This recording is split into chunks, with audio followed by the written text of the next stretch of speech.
Hello viewers, welcome to Shiva's world channel. இன்னைக்கு Tuesday எங்கள் வீட்டில் என்ன லஞ்சுன்னு பார்த்துடலாம் வாங்க. ஹெல்த்தியான ஃபுட்டு தான். லெமன் ரைஸ்,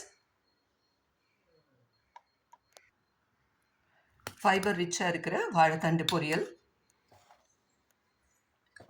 விட்டமின்ஸ் அதிகமாக இருக்கிற கேரட் பொரியல், இதில் தேங்காய் போடலை, குக்கும்பர் சாலட்,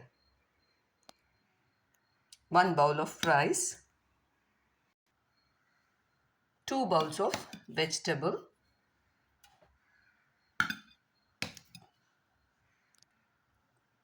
அது கூடவே குக்கும்பர் சாலட். இதுதான் இன்னைக்கு எங்கள் வீட்டில் லஞ்ச். அதுவும் ஹெல்த்தியான லஞ்ச். உங்கள் வீட்டில் என்ன லஞ்சுங்கிறத மறக்காமல் கமெண்ட் பாக்ஸில் சொல்லுங்கள். இந்த வீடியோ உங்களுக்கு பிடிச்சிருந்தா லைக் பண்ணுங்கள், கமெண்ட் பண்ணுங்கள். மறக்காமல் சிவாஷ் வேர்ல்ட் சேனலை சப்ஸ்கிரைப் பண்ணுங்கள்.